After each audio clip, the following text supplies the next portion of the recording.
안녕하세요. 자연을 닮은 사람들이 세상 사는 이야기 자담새노에게 송혜경 쌤사입니다. 오늘은 Q&A로 알아보는 일자리 안정자금 마지막 시간입니다. 자, 준비되셨나요? 시작하겠습니다.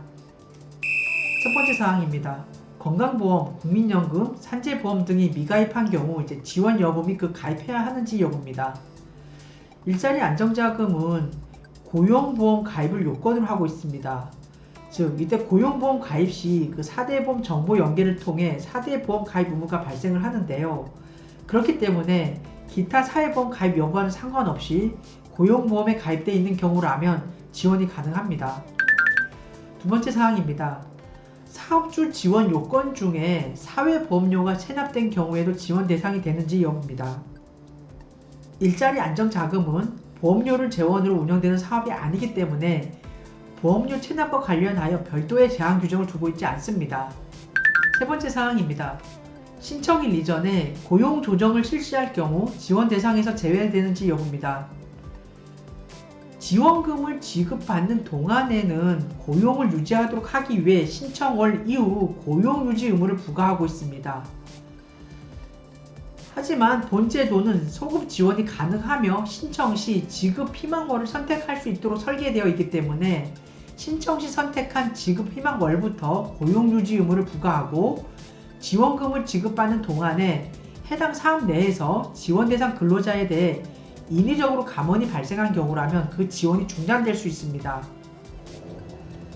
30인을 초과하는 사업인 경우에는 인위적 감원을 통해 30인 미만으로 조정하여 신청한 경우에는 그 지원이 제한되기 때문에 유의하셔야 됩니다.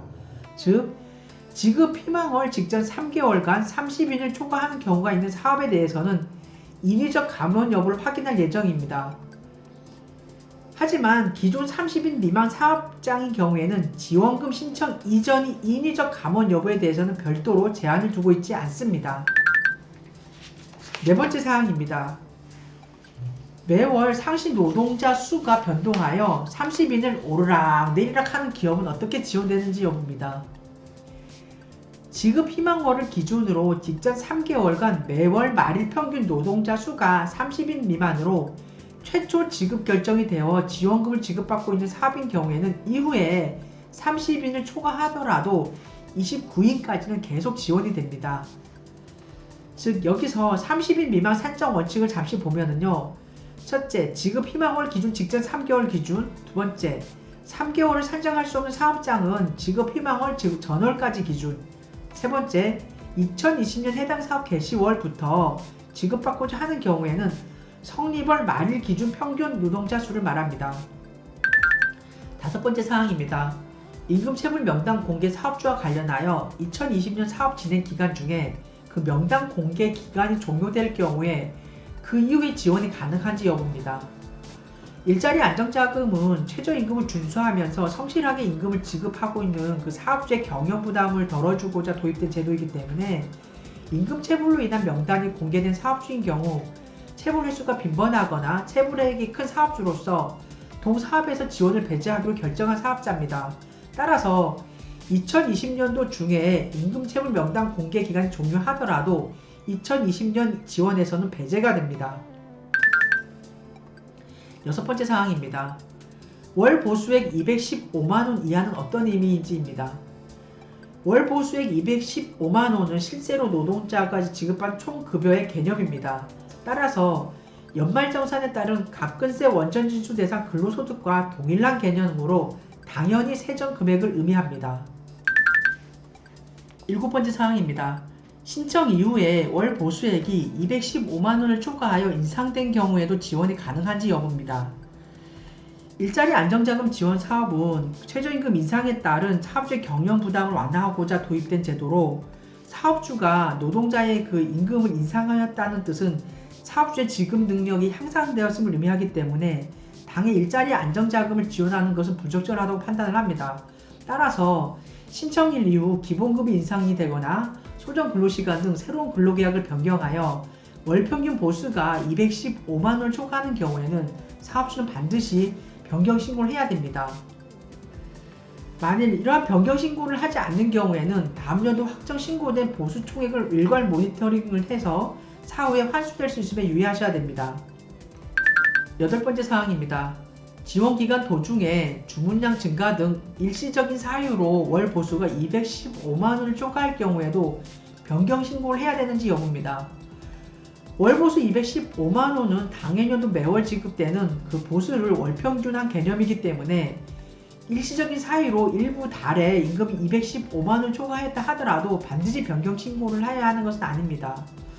하지만 지원기간 도중에 임금 협상 등을 통해 기본급 인상 등 월평균 보수가 215만원을 넘을 것이 명확하다 그러면 반드시 변경 신고를 하셔야 됩니다. 9번째 사항입니다.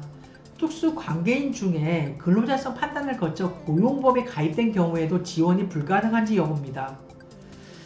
일자리 안정자금은 그 지원이 배제되는 특수 관계인의 범위를 사업주, 배우자, 사업주의 직계 좀비 속으로 한정하였기 때문에 특수 관계인 범위를 최소화하여 설정하였고, 특수 관계인은 통상 경제적 공동체로 보는 것이 합당하므로 개별적으로 근로자성을 판단하기도 쉽지 않은 측면을 고려하여 고용보험 가입과 상관없이 원칙적으로 그 지원에서 배제하고 상시 근로자 수 산정에서도 제외가 됩니다. 10번째 사항입니다. 사회보험 이중 취득자의 경우에도 지원이 가능한지 여부입니다. 현재 고용보험은 이중 취득을 허용하지 않고 있지만 우리가 건강보험이라든가 국민연금은 이중 취득을 허용하고 있습니다. 따라서 고용보험에 가입되어 있지 않으나 타 사회보험에 이중 취득된 그 노동자는 고용보험 적용제의 사업자 및 노동자용 별도 신청 서식을 통해 신청이 가능합니다. 고용보험에 가입되어 있지 않아 매월 자동 지급 시 고용유지 여부 등을 확인하기 곤란하므로 고용유지 확인 서류를 매 2월 15일까지 근로복지공단 관할지사 지역본부로 제출해야 됩니다.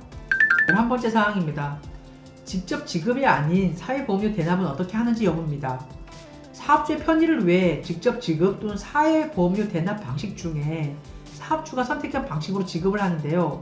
사회보험료 대납 방식은 건강보험공단이 사업장별 4대 보험 월별 고지금액에 따라 안분하여 대납을 처리합니다. 따라서 나머지 보험료에 대해서만 사업주에게 납부고지 하는 방식입니다.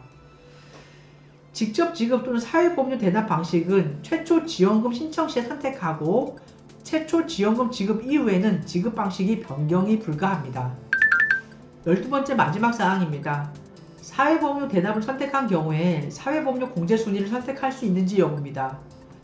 지원 대상 사업장의 4대 사회보험료 전체 부가금 중에 건강보험공단에서 사업장별 4대 보험 월별 고지금액에 따라 안분하여 대납 처리하는 것이기 때문에 사업주의 임의적인 선택이 불가능합니다. 이상해서 오늘은 여러분과 함께 일자리 안정자금과 관련하여 Q&A로 알아보는 마지막 시간이었습니다. 총 3회에 걸쳐서 일자리 안정자금에 대해서 살펴보았는데요. 이상의 내용이 여러분이 사업을 운영하시는데 많은 도움이 되었으면 좋겠습니다. 여러분 요즘 많이 힘드시죠?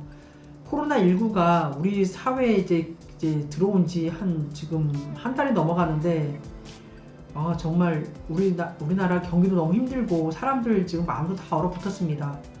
지금 대한민국을 이 코로나19라는 녀석 때문에 지금 우리 사회는 지금 복면 사회가 된 것 같습니다. 전부 다 마스크를 껴가지고 이게 다 가리고 있고 사람을 서로가 믿지도 못하는 이 지경까지 온 것 같습니다. 이 코로나19 이 녀석 얼른 꺼졌으면 좋겠습니다. 정말 꺼져라! 꺼져! 제가 이렇게 주문을 외워봅니다. 정말 사라졌으면 좋겠습니다. 여러분 그래도 희망을 갖고 용기를 갖고 힘차게 사시기 바랍니다. 감사합니다.